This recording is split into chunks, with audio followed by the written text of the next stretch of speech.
Bonjour chers internautes, nouveau décor, nouvelle activité, nouvelle expérience. Aujourd'hui nous sommes avec M. Kwaku Silver, président directeur général de Green Countries, qui partagera avec nous son expérience dans l'aventure entrepreneuriale. Suivez-moi.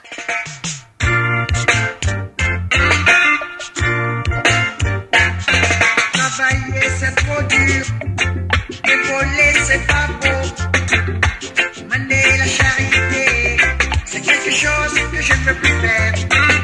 Chaque jour que moi je vis, on me demande de quoi je vis. Je vis sur l'amour et j'espère vivre mieux. Je prends mon vieux cheval et j'attrape ma vieille serre. Je serre mon vieux cheval pour aller chercher ma belle. Je prends ma vieille Bible, ma Torah, mon vieux Coran, l'Abidjan à Saint-Félix. M. Kwaku Silver, bonjour. Bonjour madame. Merci de nous recevoir sur votre site. Alors pour nos internautes qui ne vous connaissent pas, qui est Kwaku Silver et quel a été votre parcours scolaire? Merci de l'opportunité que vous nous donnez de faire connaître notre structure par le biais de votre chaîne. Je suis Silver Kwaku, je suis un jeune Ivoirien, entrepreneur. Comme parcours scolaire, je suis diplômé d'un Master 2 en développement durable, option éthique, économique et développement durable. Je suis aussi ingénieur en marketing management et titulaire d'une maîtrise de recherche en sociologie. Je suis arrivé à l'entrepreneuriat par passion parce que depuis ma tendre enfance, j'ai toujours aimé les initiatives. J'ai toujours aimé me porter vers de nouvelles aventures, la créativité et le développement. J'ai commencé d'abord par la vie associative où j'ai marqué beaucoup mon empreinte au niveau des structures de jeunesse en Côte d'Ivoire. Je suis même à l'initiative de la première commémoration de la Journée internationale de la jeunesse en Côte d'Ivoire en 2006, lorsque j'étais à l'université. Et depuis lors, après mes études, j'ai fait d'abord 2 années au sein d'une multinationale, le groupe ABB, par sa filiale de Côte d'Ivoire, où j'étais assistant qualité, sécurité, environnement. Cela m'a permis de pouvoir me confronter une première fois à l'expérience et c'est de là-bas que j'ai conduit mon projet professionnel que j'avais commencé depuis mon master à la création de ma propre structure qui se dénomme Green Countries, qui est la start-up qui vous reçoit aujourd'hui en fait. D'accord. Quelles sont les activités de Green Countries? Il faut dire que Green Countries est une start-up écologique mais qui est spécialisée dans la e-réputation, dans la lutte contre le gaspillage et dans la valorisation des déchets. Depuis janvier 2015, où nous avons mis cette structure-là sur pied, nous avons créé une plateforme web qui est uniquement spécialisée dans tout ce qu'il y a comme communication sur les bonnes pratiques en entreprise, pratiques sociales, pratiques environnementales, tout ce qui remonte à la RSE au niveau des entreprises. Ce site web-là fait la promotion de toutes ces activités-là. Et nous tissons des partenariats avec des entreprises qui sont engagées dans une démarche de développement durable. Pour cela même, nous travaillons en partenariat avec la commission gouvernance et RSE du patronat ivoirien depuis 2015, qui nous a accompagnés, même qui nous a apporté un soutien financier pour le développement de cette plateforme web-là. Cette plateforme web-là même a été à l'origine de notre sélection pour la participation de la COP 21 à Paris en 2015. Voilà, ça c'est ce qui concerne l'aspect e-réputation. Le site c'est www.greencountries.net. On y retrouve tout type d'informations relatives à tout ce qu'il y a comme j'ai dit, environnement, développement durable et bonnes pratiques des organismes, des entreprises et des structures internationales. D'accord. Et pourquoi vous avez choisi cette activité? En fait, lorsque je vous ai dit dans ma question précédente que à partir de la plateforme web, nous avons été sélectionnés comme jeunes entrepreneurs africains pour participer à la COP 21 à Paris. Lorsque nous sommes arrivés, on s'est rendu compte de quelque chose qui était vraiment poignant. C'est-à-dire la majorité des structures africaines qui étaient présentes, généralement c'était des structures comme les ONG, les associations, ont été majoritairement dans la sensibilisation. Or, la sensibilisation c'est vrai, c'est bien, mais il faut poser des actes majeurs dans le domaine du développement durable. Il faut pouvoir quantifier ce que nous faisons. C'est de là-bas donc est venu cet esprit de venir rendre opérationnel notre démarche que nous avons entreprise, c'est-à-dire celle de nous lancer dans l'optique du développement durable. Mais en même temps, quel projet qui pouvait répondre au mieux à la société dans laquelle nous nous trouvons. Ici, nous sommes en Côte d'Ivoire. Côte d'Ivoire, c'est un pays agricole. Le dernier rapport fait de la Côte d'Ivoire la première puissance agricole en Afrique. Mais en même temps, on constate qu'en Côte d'Ivoire, il y a un problème récurrent, le problème de la gestion des ordures et des déchets, qui est à l'origine de l'insalubrité dans les villes et en particulier dans les grandes villes comme Abidjan. Donc nous avons souhaité mettre ce projet-là sur pied pour répondre en même temps à deux mots. Parce que je vous ai dit tantôt que nous sommes leaders dans le domaine agricole, mais l'utilisation de l'engrais dans ce domaine n'est que de l'engrais chimique. Or, cet engrais chimique-là a des effets néfastes sur l'environnement. Parce que ça crée des maladies aux utilisateurs, les planteurs eux-mêmes, mais aussi à la plante, mais ça va plus loin. Ça constitue une source de destruction de la nappe phréatique, donc la mort des espèces aquatiques. Et lorsque l'engrais chimique est utilisé quelque part, lorsqu'il pleut, ça ruisselle. Et quand ça ruisselle, ça contamine tout ce qui se trouve sur son passage. Et souvent, il y a des maladies, on dit par exemple, telle baleine a échoué dans la mer, on ne dit pas les raisons réelles de la mort de ces espèces, de ces poissons qui meurent. Ça s'origine souvent à l'utilisation des engrais chimiques. Voilà. Donc, nous avons souhaité mettre sur le marché ivoirien un engrais qui répondrait le mieux aux besoins et puis qui, avec son aspect fertilisation des sols, va solutionner des problèmes environnementaux. D'un côté, on absorbe une bonne quantité de déchets qui était un problème à gérer et de l'autre côté, on fait ressortir de la matière pour fertiliser les sols. Et en même temps, vous voyez, ces produits, c'est tout à fait naturel. Le processus du début à la fin, il n'y a pas d'utilisation de produits chimiques ni de... On peut savoir plus sur le processus ou c'est votre chasse gardée? Non, ce n'est pas une chasse gardée. Ce qui est la chasse gardée, c'est la matière et puis, comment on appelle ça, le process interne. Sinon, le processus, ce n'est pas un problème. Ça commence d'abord par la récupération de ces déchets-là. Après la récupération de ces déchets-là, il y a le tri. Parce que nous, on récupère une certaine catégorie de déchets qui, pour nous, répondent à ce que nous recherchons.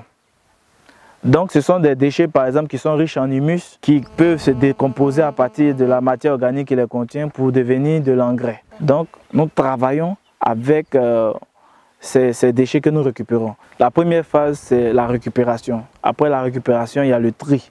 On récupère les déchets qui nous intéressent. Après le tri, les déchets sont amassés dans ce qu'on appelle les andins. Voici un andin par exemple. Ce sont ces montagnes qui forment des andins. Dans les andins, on les laisse pendant une période bien déterminée pour faire ce qu'on appelle la fermentation. Dans ce processus-là, il y a un contrôle des températures qui s'effectue. Pour une fermentation réussie, la température doit osciller entre 50 et 70 degrés. Ce qui permet de tuer toutes les bactéries qui étaient contenues dans les déchets qui arrivent. Et cette fermentation doit être surveillée par ce qu'on appelle des retenements pour permettre d'aérer, pour permettre aux micro-organismes qui travaillent de pouvoir vivre, se développer et mieux travailler. Et puis aussi on contrôle l'humidité. Voilà, si c'est trop chaud, il faut humidifier un peu. Si c'est trop humide, il faut faire de sorte que la chaleur à l'intérieur soit augmentée. Voilà. Après la fermentation, on passe à l'étape de maturation. La maturation, on laisse le produit sur une certaine période seul pour suivre sa décomposition. En ce moment, la température baisse au fur et à mesure. C'est à cela qu'on arrive au produit final. Voilà. Après la maturation, ça passe maintenant au conditionnement. Le conditionnement, il y a le tamissage qui permet de faire ressortir les éléments un peu trop grossiers parce que les déchets n'ont pas la même durée de décomposition. Ceux qui n'ont pas fini sont remis dans le lot, ceux qui ont fini sont mis dans les sacs et dans les sacs sont conditionnés et vont maintenant à la vente. D'accord. Voilà. Quelles sont les principales difficultés que vous rencontrez dans l'exercice de cette activité? Bon, les principales difficultés sont entre autres d'abord la récupération des intrants, parce que ce n'est pas tous les déchets qui servent à faire ça. C'est une certaine catégorie de déchets. Or, pour les avoir, c'est un peu, il faut faire la chasse aux déchets. Voilà. Et puis aussi, les gens n'ont pas la culture du tri des déchets. Donc, ils mettent dans le bac partout, tout type de déchets, tout est mélangé. Comme ça, la valorisation est très compliquée. Qu'est-ce que vous faites pour y remédier? Pour y remédier, avec les entreprises partenaires, nous avons mis un système de tri. Et donc, on récupère ce qui nous intéresse. Voilà, avec nos structures partenaires. Et Dieu merci, ce sont des structures qui ont déjà la notion de développement durable, des grandes structures qui sont déjà portées vers ça. Donc, on récupère déjà, après avoir mis une stratégie de tri sur leur base d'abord.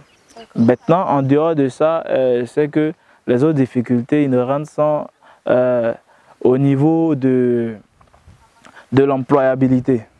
Ouais, par exemple, aujourd'hui, on est dans un pays où pour trouver des jeunes pour travailler dans un tel secteur, ce n'est pas facile.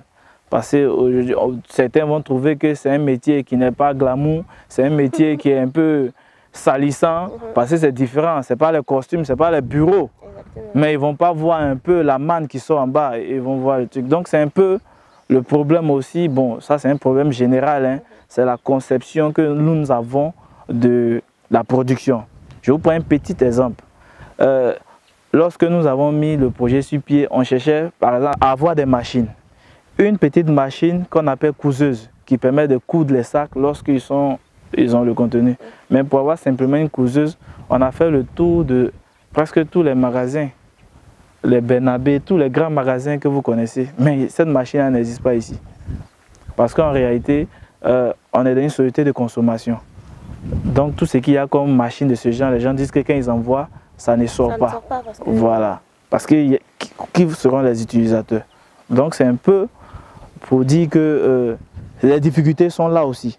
L'obtention du matériel et autres. On a dû faire venir cette machine-là depuis l'Italie. Une petite machine comme ça, hein, fait depuis l'Italie pour que ça arrive ici.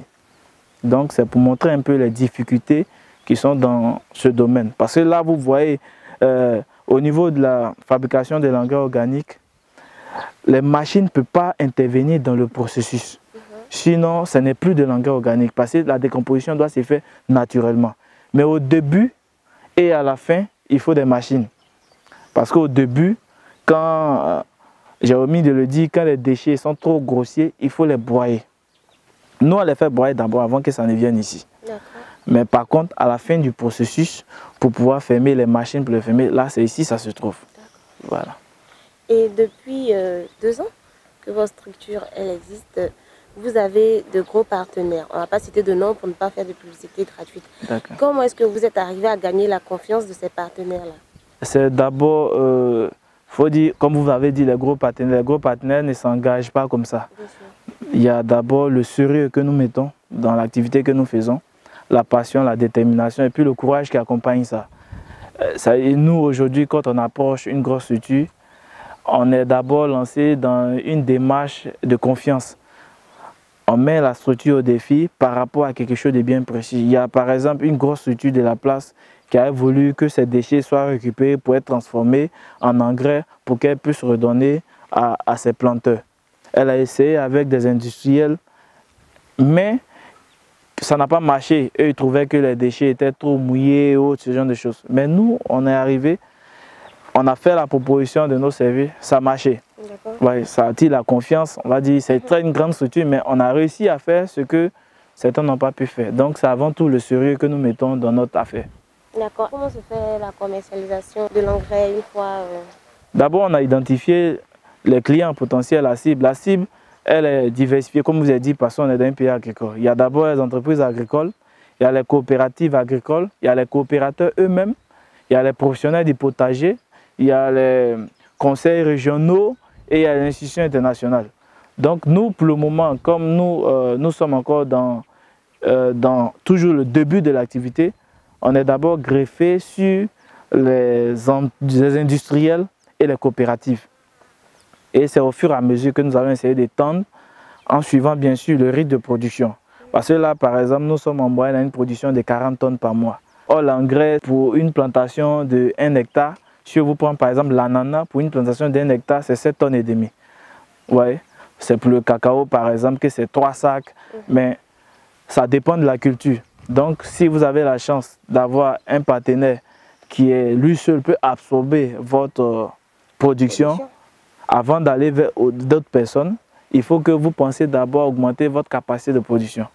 Or, je vous ai parlé du souci de l'obtention des intrants. Donc, c'est une phase préparative que nous sommes en train de faire en ce moment pour passer à l'augmentation de notre capacité de production et étendre nos actions vers encore plus de clients. À ce jour, combien de personnes vous employez? À ce jour, nous employons 7 personnes en permanent et puis nous travaillons avec des journaliers parce que quand les intrants arrivent, c'est des camions de 10 tonnes qui viennent verser là. Et là, il faut faire appel à des journaliers qui viennent à aider à construire les andins et au fur et à mesure.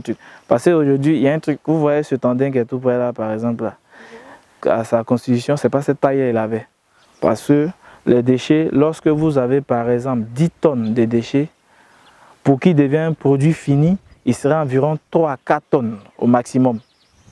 Et plus il décompose, plus il s'affaisse, la quantité diminue. Voilà, donc il faut des grandes capacités qui arrivent. Et quand ça arrive comme ça, il faut de la main-d'œuvre pour aider à mettre ça en condition de préparation. D'accord. Monsieur Kwaku Silver, quelles sont selon vous les aptitudes que doivent développer un bon entrepreneur? Un entrepreneur, la première des choses que je peux dire, il doit aimer le travail. Il doit aimer l'activité qu'il fait. Voilà. Il doit chercher à se surpasser à chaque fois. Il ne doit pas se contenter. Il doit toujours veiller à s'améliorer à un niveau supérieur à chaque fois. Il doit être aussi humble. Il doit être humble. Et puis il doit éviter le m'as-tu vu. Voilà. Parce que ça, c'est le problème de nous jeunes entrepreneurs ivoiriens, le m'as-tu vu. Voilà.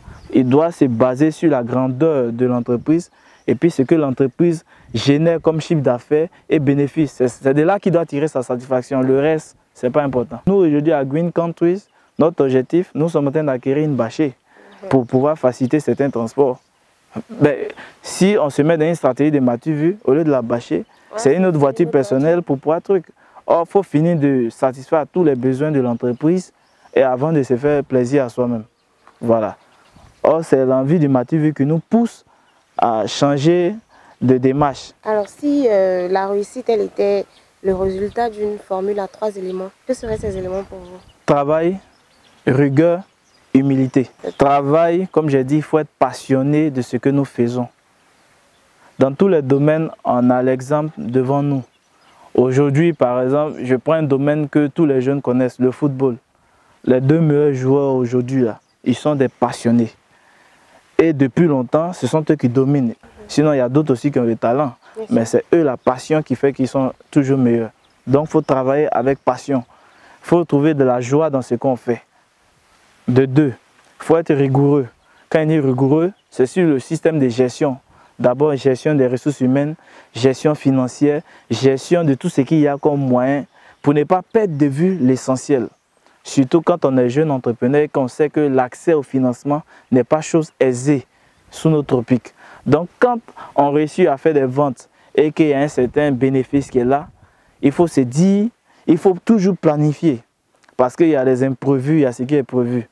Et puis aussi, on dit toujours pour les jeunes entrepreneurs, il faut qu'on réduise ce qu'on appelle les crédits, les prêts. Il ne faut pas vouloir travailler forcément avec les prêts, les crédits, parce que là, on se retrouve dans un cercle infernal où on n'avance jamais. Mais bon, s'il n'y a pas de financement et qu'on a besoin de ressources pour son activité, comment on fait si on ne prend pas de prêt?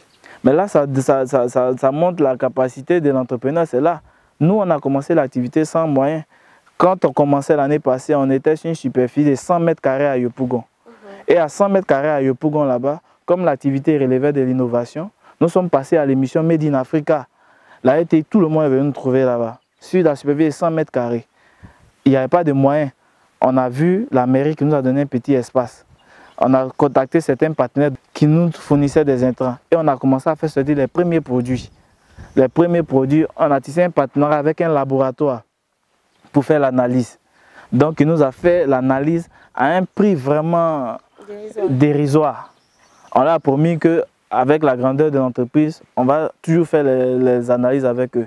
Et de là, on a fait les premières expérimentations.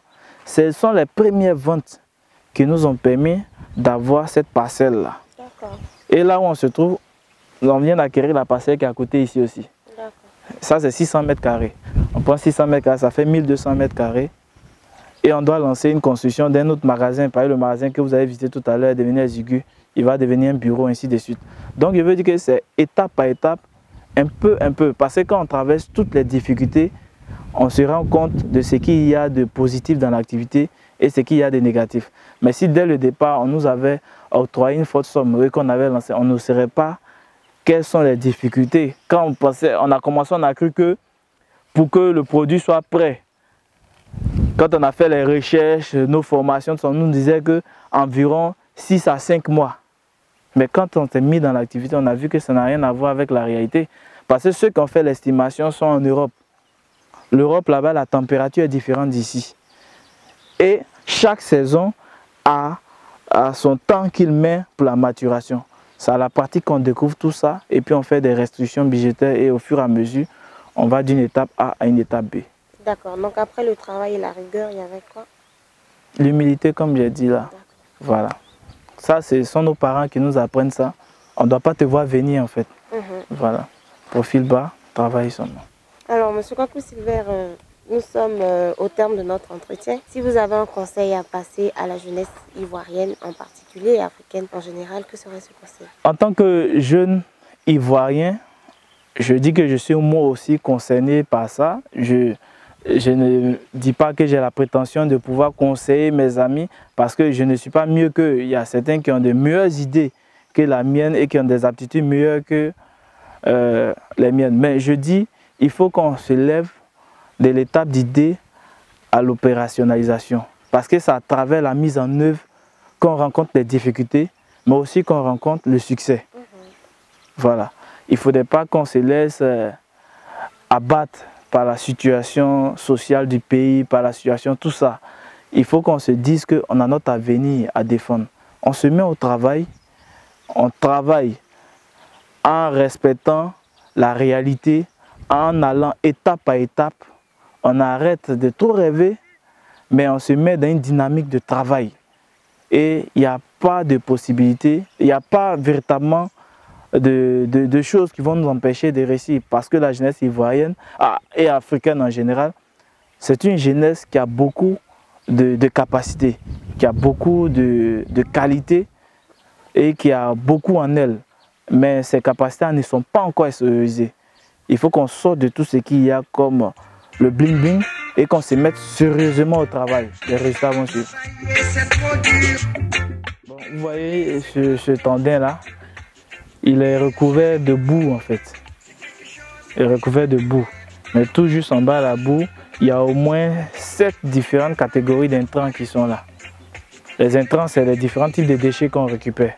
Voilà, tous se sont assurés que ce soit des déchets qui décomposent et puis qui maturent un peu plus rapidement.